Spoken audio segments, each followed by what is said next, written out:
আজকে নিফটিতে আমরা 149 পয়েন্ট এবং ব্যাংক নিফটিতে প্রায় 500 পয়েন্টের র্যালি আমরা দেখতে পেয়েছি। তো নিফটি এবং ব্যাংক নিফটি নিয়ে আলোচনা করব।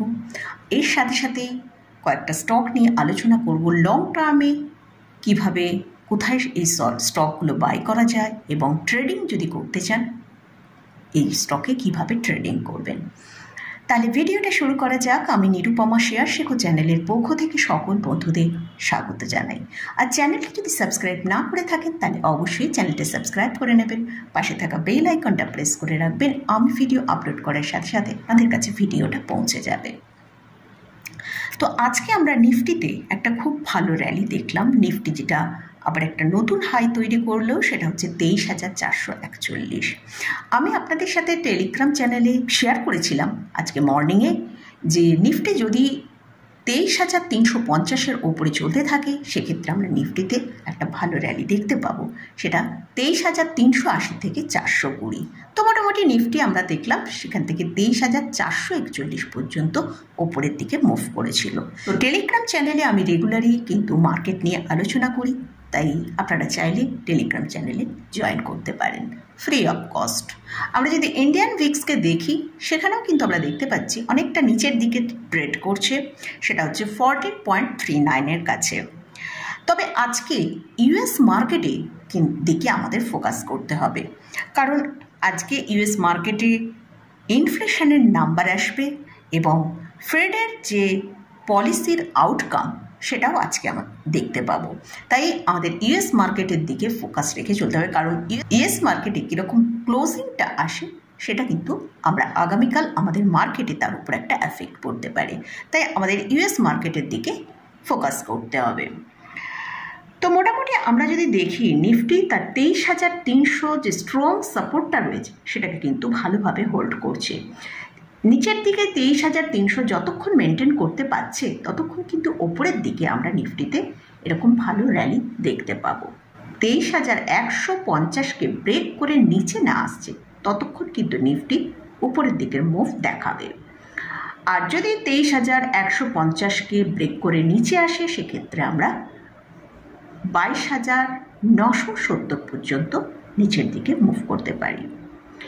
এবার আসছি ব্যাংক নিফটি। ব্যাংক নিফটি আজকে এক্সপায়ারি ছিল, তো ব্যাংক নিফটিতেও আমরা একটা ভালো মুভ দেখেছি। ব্যাংক নিফটিকে আমরা একটা সময় দেখেছি 50,000-এর ওপরে ট্রেড করেছে এবং ওপরের দিকে যে মুভমেন্টটা দেখেছি আমরা প্রায় 50,233 পর্যন্ত হাই করেছে। ব্যাংক নিফটিতে যেটা নিচের দিকে যে লোটা দেখিয়েছে সেটা হচ্ছে 49,675 পর্যন্ত। তো ব্যাংক নিফটির জন্য যে স্ট্রং সাপোর্টের কথা আমি বলেছিলাম সেটা হচ্ছে 49,500। সেটা মোটামুটি ভালো সাপোর্ট নিয়েই ব্যাংক নিফটি ওপরের দিকে মুভ করেছে। ব্যাংক নিফটিতে আমরা ক্লোজিং টাইমে ক্লোজ পেয়েছি প্রায় 49,900-র কাছে ক্লোজ পেয়েছি। ব্যাংক নিফটিতেও আমরা যতক্ষণ 49,500-র উপরে আছি ততক্ষণ কিন্তু আমরা ভালো মুভমেন্টটা দেখতে পাবো। এবারে আসছি কয়েকটা স্টক নিয়ে ডিসকাস করব। তো ফার্স্ট যে স্টকটা নিয়ে ডিসকাস করছি সেটা হচ্ছে কোল ইন্ডিয়া। তো এই স্টকে এটা একটা ইনভেস্টমেন্টের জন্য কিন্তু খুব ভালো স্টক। এই স্টকের ওপর এদের ফান্ডামেন্টালি খুব স্ট্রং স্টক। আর এই স্টকের যদি আমরা ডিভিডেন্ড পে দেখি সেটাও কিন্তু খুব ভালো একটা ডিভিডেন্ড পে করে। যতক্ষণ পাওয়ারের ডিমান্ড থাকবে ততক্ষণ কিন্তু এই কোল ইন্ডিয়ার একটা ভালো বিজনেসটাও এদের হবে। আমরা রিসেন্ট এই স্টকটার মধ্যে যেটা হাই দেখেছি সেটা হচ্ছে 527, আর যে লোটা দেখেছি সেটা প্রায় 416 টাকার কাছে লো গিয়েছিল। তো মোটামুটি এই স্টকটাকে ট্রেডিং পারপাসের জন্য যদি আপনি ইউজ করেন তাহলে কিন্তু মোটামুটি 450 টাকা স্টপ লস রেখে ট্রেড করা যেতে পারে। আর ওপরের দিকে মোটামুটি আমরা 520 পর্যন্ত ওপরের দিকে মুভ করতে পারি। এই স্টকটা অবশ্যই ডিক্লাইনে, এখন আজকে যে প্রাইসটা দাঁড়িয়েছে সেটা হচ্ছে 488 টাকা। নিচের দিকে একটু ডিক্লাইন এলে তাহলে বাই করা যেতে পারে, তাহলে কী হবে আমাদের প্রফিটটা ভালো আসবে।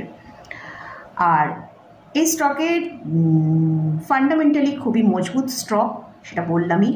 আর এদের মার্কেট ক্যাপিটালাইজেশন হচ্ছে 3 লক্ষ করোড়ের ওপর, আর স্টকের পি চলছে 8.06-এর কাছে। আর এই স্টকটাকে যদি আপনি লং টার্মের জন্য হোল্ড করতে চান তাহলে অবশ্যই একটা ভালো ডিক্লাইন এলে তবেই কিন্তু স্টকটাকে বাই করা যেতে পারে। নেক্সট যে স্টকটা নিয়ে আলোচনা করছি সেটা হচ্ছে আইআরএফসি। আইআরএফসি নিয়ে আমি অনেকবারই ডিসকাস করেছি, তবু আপনারা যখন জিজ্ঞাসা করেছেন আবার একবার বলে দিচ্ছি। আইআরএফসি এখন ট্রেড করছে 177 টাকার কাছে। ট্রেডিংয়ের জন্য যদি এই স্টকটা দেখেন, এই স্টকটা কিন্তু 50 এবং 200 ডিএমআর ওপরে ট্রেড করছে। আর এর জন্য যে স্ট্রিক্টলি স্টপ লসটা ফলো করতে হবে সেটা হচ্ছে 173 টাকা, আর টার্গেট হিসেবে আমরা 190 টাকা রাখতে পারি। তবে সবসময় ডিক্লাইনে যদি বাই করেন তাহলে কিন্তু আমাদের প্রফিটটা বেশি হবে।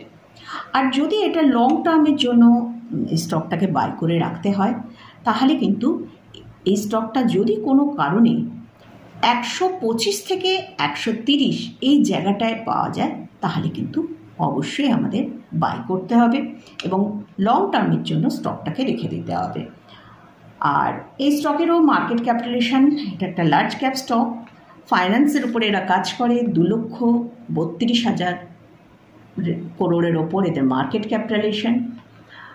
আমরা এই রিসেন্ট যে লো এসেছিল সেখানে আমরা দেখেছি 164 টাকা পর্যন্ত নিচে এসেছে, কিন্তু এই স্টকটাকে বাই করার জন্য কিন্তু আমাদের 125 থেকে 30 টাকার কাছে এলে সেই জায়গায় বাই করাটা বেটার হবে। নেক্সট যে স্টকটা নিয়ে আলোচনা করছি সেটা হচ্ছে কনকর। কনকর কিন্তু এখন অনেকটা প্রাইস হাইতে ট্রেড করছে। আজকে কনকরের শেয়ারের ভেতরে 5% র্যালি আমরা দেখেছি। এই স্টকটাতে যদি ট্রেড করতে চান অবশ্যই প্রাইসটা অনেকটা বেড়ে গেছে, একটু নিচে আসলে তাহলে কেনা যেতে পারে। মোটামুটি নিচে বলতে এখানে আমি 1080 থেকে 1100 টাকা এই জায়গাটায় এলে এই স্টকটাকে বাই করা যেতে পারে। স্টপ লস হিসেবে অবশ্যই 1050 টাকা লাগাতে হবে, আর টার্গেট হিসেবে 1160 টাকা রাখতে হবে। আর এই স্টকটাও তার 250 এবং 200 ডিএমআর ওপরে ট্রেড করছে। লং টার্মের জন্য যদি এই স্টকটাকে হোল্ড করতে চান তাহলে অবশ্যই আরও বেশ কিছুটা নিচে আসলে, যেমন 950 থেকে 1000 টাকার কাছে এলে তবেই এই স্টকে পজিশান নিয়ে হোল্ড করা যেতে পারে। এটাও একটা লার্জ ক্যাপ স্টক, এদের মার্কেট ক্যাপিটালাইজেশন হচ্ছে 69,700 করোড়ের কাছে। আর এর পিটাও এখন অনেকটা হাইতে ট্রেড করছে, 55 কাছে ট্রেড করছে। তো এই স্টকটা ডিক্লাইনে বাই করলে সব থেকে বেটার হবে। নেক্সট যে স্টকটা নিয়ে আলোচনা করছি সেটা হচ্ছে পাওয়ার ফাইন্যান্স। এই স্টকের মার্কেট ক্যাপিটালাইজেশন হচ্ছে 1,62,000 করোড়ের কাছে। এই স্টকেরও পি হচ্ছে 8.20, মিডিয়ান পি থেকে একটু ওপরের দিকেই এখন ট্রেড করছে। আচ্ছা, প্রথমে আসছি এই স্টকে যদি আপনারা ট্রেডিং করতে চান, এই স্টকে ট্রেডিং করতে গেলে কিন্তু এটাও অনেকটা ওপরের দিকে গেছে। তো ট্রেডিং করার জন্য অবশ্যই ডিক্লাইনে এলে তবেই বাই করুন। 450 টাকা স্টপ লস রেখে হোল্ড করা যেতে পারে। এই স্টকটাও তার 50 এবং 200 ডিএমআর ওপরে ট্রেড করছে। আর লং টার্মের জন্য যদি এই স্টকটাকে বাই করতে চান তার জন্য 390 থেকে 420 এই জায়গায় যদি আমরা পাই তাহলেই আমরা কিন্তু এই স্টকটা বাই করতে পারবো। বাই করলে মানে আমাদের প্রফিটের যে মার্জিনটা সেটা আমরা বেশি পাবো। এল&টি ফাইন্যান্স, এই স্টকটাকে শুধুমাত্র ট্রেডিং পারপাসের জন্যই আমি এখানে আলোচনা করছি। এই স্টকটাতেও আজকে প্রায় 3%-এর ওপরে একটা মুভ দেখেছি, প্রায় 170 টাকার কাছে ট্রেড করছে। আর এই স্টকের জন্য যে স্ট্রিক্টলি স্টপ লসটা ফলো করতে হবে 164 টাকা 50 পয়সা। যদি একটু নিচের দিকে মানে 168 কি 167 এই জায়গায় পাওয়া যায় তাহলে কিন্তু বাই করা ভালো হবে। এই স্টকটাও তার 50 এবং 200 ডিএমআর ওপরে চলছে। টার্গেট হিসেবে আমরা 193 টাকা রাখতে পারি। তো মোটামুটি এই স্টকগুলো নিয়ে আলোচনা করলাম। তো এই স্টকে মানে আপনি ট্রেডিং করতে চাইলে কিভাবে ট্রেড করবেন, কোথায় বাই করতে পারবেন, আর যদি লং টার্মের জন্য স্টক বাই করতে চান কোথায় বাই করলে বেটার হবে আমার ভিউ অনুযায়ী সেটাই আমি আপনাদের সাথে শেয়ার করলাম। তো এই যে স্টক এবং ইন্ডেক্স নিয়ে আলোচনা করলাম এটা আমি কোনোটাই কিন্তু বাই রেকমেন্ডেশন করছি না। আপনারা যদি এখানে কোথাও কোনো পজিশান নিতে চান আমি ভালো করে রিসার্চ করে নেবেন, নিয়ে তারপর পজিশান নেবেন। আমি শুধুমাত্র আমার ভিউটা শেয়ার করলাম। তো মোটামুটি আজকের মতন ভিডিওটা এখানেই শেষ করছি। ভিডিওটা যদি ভালো লাগে অবশ্যই লাইক করবেন, শেয়ার করবেন, সাবস্ক্রাইব করবেন। ধন্যবাদ।